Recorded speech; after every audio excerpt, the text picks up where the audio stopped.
बिस्मिल्लाहिर्रहमानिर्रहीम। अस्सलाम वालेकुम नाजरीन, मैं हूं साकिब बशीर। कल भी हमने एक वीडियो की थी जिसमें हमने आपको बताया कि जो पीटीआई है, पीटीआई को तोड़ा जा रहा है, पीटीआई के लोग तोड़े जा रहे हैं। आहिस्ता आहिस्ता एक एक करके जो एमएनएज थे, साबिक एमएनएज थे, पीटीआई के जो रहनुमा है, सीनियर रहनुमा है, सीनियर क़यादत है, उनको तोड़ा जा रहा है। कल की वीडियो के बाद भी कुछ लोगों ने पीटीआई छोड़ी, उसके पीछे वजूहात क्या हैं, मैं आपको एक जनरल जो चीज़ आपके सामने रख दूंगा कि क्या वजूहात हैं, किस वजह से पीटीआई छोड़ी जा रही है। इसके अलावा अदालती जो अदालतें ऑर्डर्स करती हैं उन पर इम्प्लीमेंटेशन नहीं हो रही, अमल दरामद नहीं हो रहा, खिलाफ वर्जियां हो रही हैं। कल इस पॉइंट पे मैंने बात की थी, तो बाद में जो है वो एक हमारे देखने वाले उन्होंने बताया कि उस पर तफसील से बात नहीं हो सकी, तो आज उस पर तफसील से बात पहले करेंगे, उसके बाद हम आगे चलेंगे कि पीटीआई क्यों जो है वो पीटीआई के लोग क्यों पीटीआई छोड़ रहे हैं। सबसे पहले बात करते हैं कि जो अदालतें हैं वहां से ऑर्डर्स हो रहे हैं लेकिन उन पर इंप्लीमेंटेशन नहीं हो रही। आज एक ट्वीट भी मैंने किया कि आपने जो कुछ बोलना है, जो कुछ लिखना है और जो आपने पार्टी कारकुन बतौर किसी भी सियासी पार्टी के कारकुन काम करना है, सिविल सोसाइटी के सोशल मीडिया एक्टिविस्ट आपने कुछ भी करना है, तो आप अपने रिस्क पे ये करें और आप उतना ही वजन जो है वो अपने कंधों पे डालें जितना आप उठा सकते हैं। जुडिशरी से ऐसी तवक्को ना रखें। तो बज़ाहिर आज की जो बात हम करेंगे वो उसी तरफ जो है वो आगे बढ़ेगी। इस्लामाबाद में बहुत सारे लोगों को उठाया गया। 9 मई के बाद गिरफ्तारियां भी हुई, एमपीओ के तहत गिरफ्तारियां हुई, फिर मुकदमात में भी गिरफ्तारियां हुई। बज़ाहिर सिनेरियो ऐसा बन रहा है कि जो बंदा भी उठाया जाता है वो एमपीओ में हो या किसी और मुकदमे में हो, अगर तो वो प्रेस कॉन्फ्रेंस कर दे तो फिर उसके बाद उसके जो चीजें हैं वो तकरीबन ऑलमोस्ट खत्म हो जाती हैं। अगर ना करे तो फिर उसको मुकदमात आगे भुगतने पड़ते हैं। अदालतों की बात करेंगे कि फवाद चौधरी की गिरफ्तारी, उसके बाद शीरी मजारी की गिरफ्तारी, मलिका बुखारी की गिरफ्तारी, अली मोहम्मद खान, एजाज चौधरी, सेनेटर एजाज चौधरी अभी उनका मामला हुआ है, असद उमर उनकी गिरफ्तारी नहीं हुई। क्यों नहीं हुई? प्रेस कॉन्फ्रेंस उन्होंने की है। तो अदालतें जो है आज अगर बात करें जस्टिस मियां गुल हसन औरंगजेब की, तो उन्होंने कल कहा था कि अगर आप जाकर प्रेस कॉन्फ्रेंस कर दें तो आपको गिरफ्तार कोई नहीं करेगा। लेकिन आज सिनेरियो मजीद खुला।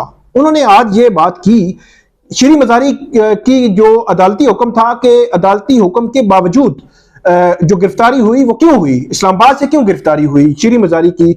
शीरी मजारी के हवाले से बड़ा क्लियर ऑर्डर था। मैं आपको थोड़ा सिनेरियो बता देता हूं। एमपीओ के तहत वो गिरफ्तार थी, अडियाला जेल में थी, कोर्ट ने ऑर्डर किया, अडियाला जेल से वो रिहा हुई, अडियाला जेल से बाहर से गिरफ्तार हुई। इस्लामाबाद पुलिस ने एक थाना तरनौल के मुकदमा में गिरफ्तार किया था, उनको यहाँ पे जो मजिस्ट्रेट है उनके सामने पेश किया। उसके सामने पेश करने के बाद उस केस में उनको डिस्चार्ज कर दिया गया था और वहीं से वो रिहा हो गई। उसके बाद वो वहां से जो नया जुडिशल कॉम्प्लेक्स है वहां से इस्लामाबाद हाई कोर्ट में आती हैं। इस्लामाबाद हाई कोर्ट में उनकी जानिब से एक नई दरखास्त दायर होती है कि हमें प्रोटेक्शन चाहिए, हमें अभी भी खदशा है कि किसी भी मुकदमे में गिरफ्तार किया जा सकता है।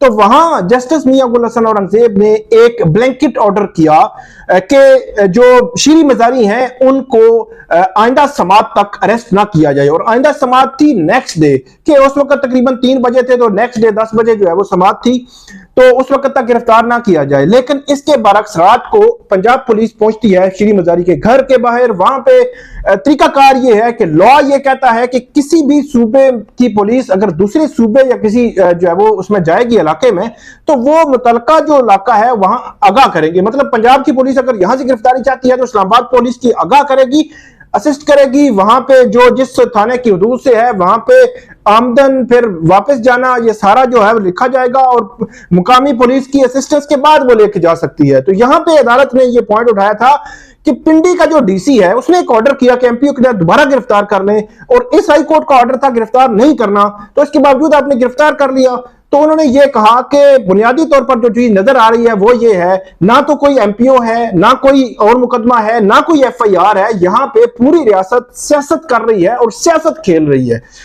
पॉइंट वो जो जस्टिस मियां गुल हसन औरंगजेब ये दे रहे थे कि जो बंदा प्रेस कॉन्फ्रेंस करता है वो तो आजाद है, जो नहीं करता वो मुकदमात भुगत रहा है। तो ये वो पॉइंट है जिस पॉइंट को लेकर जो है वो मैं आगे बढ़ रहा हूं कि जो अदालती अहकामात हैं उनकी सरेआम खिलाफवर्जी हो रही है। आज की अगर बात करें, अगरचे उसमें ऑर्डर नहीं था कि जो सेनेटर एजाज चौधरी हैं उनको अडयाला जेल से या किसी और मुकदमे में गिरफ्तार नहीं करना, लेकिन फिर भी कोर्ट ने ऑर्डर किया, वो बाहर निकले, उनको गिरफ्तार कर लिया। अब किस मुकदमे में गिरफ्तार किया वो भी जो है वो पता चल जाएगा।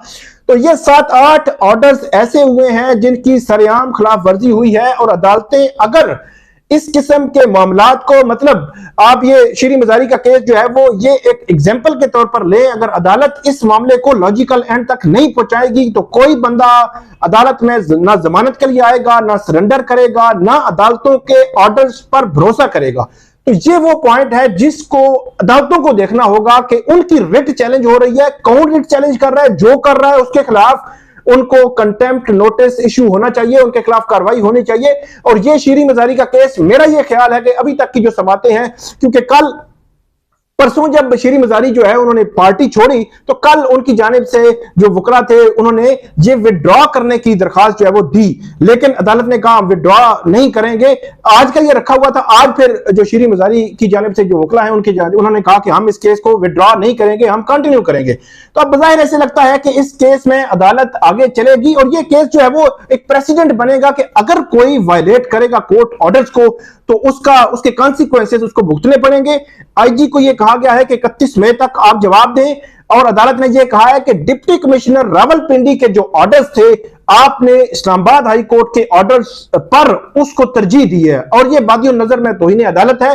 अब 31 मई को वो क्या जवाब देते हैं उसका इंतजार रहेगा, लेकिन ओवरऑल मामलात बहुत ही गंभीर हैं, खतरनाक हैं। जो भी आपने करना है, बोलना है, लिखना है, वो अपने जो है वो जितना आप वजन उठा सकते हैं उतना ही करें। अदालतों पे आप भरोसा, फिलहाल मेरी नजर में भरोसा करना जो है वो ठीक नहीं है।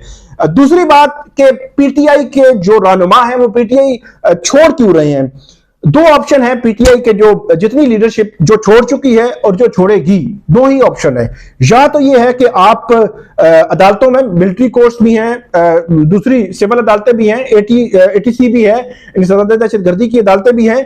या तो यह है कि आप इनमें आप कैद होंगे, आप मुकदमात का सामना करेंगे, एक नहीं दर्जनों मुकदमात, उसमें ट्रायल होंगे, उसमें आपकी फैमिली भी हर्ट होगी, उसमें ट्रायल के बाद सजाएं भी हो सकती हैं, फिर जेल की सख्तियां भी हैं। एक तरफ तो यह सारा सिनेरियो है कि अगर आपने रेजिस्टेंस करनी है तो आपको यह कुछ करना पड़ेगा, लेकिन अगर आप नहीं करते तो बजाहिर आज जो अदालत में भी ये रिमार्क सामने आए कि आप अगर नहीं करते, एक प्रेस कॉन्फ्रेंस करते हैं तो उसके बाद आप आजाद हैं, आपको कोई जो है वो पूछेगा नहीं।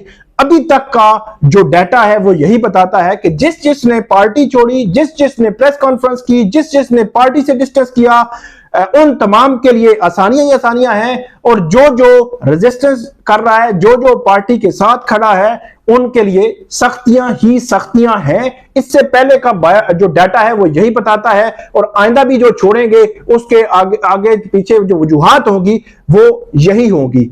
तो ये दो अलग अलग चीजें थी जिस पे हमने आज बात करनी थी। कल एक नए जो है वो टॉपिक के साथ और मौजू के साथ आपके सामने आएंगे। आप हमें फीडबैक जरूर दीजिएगा। अल्लाह हाफिज।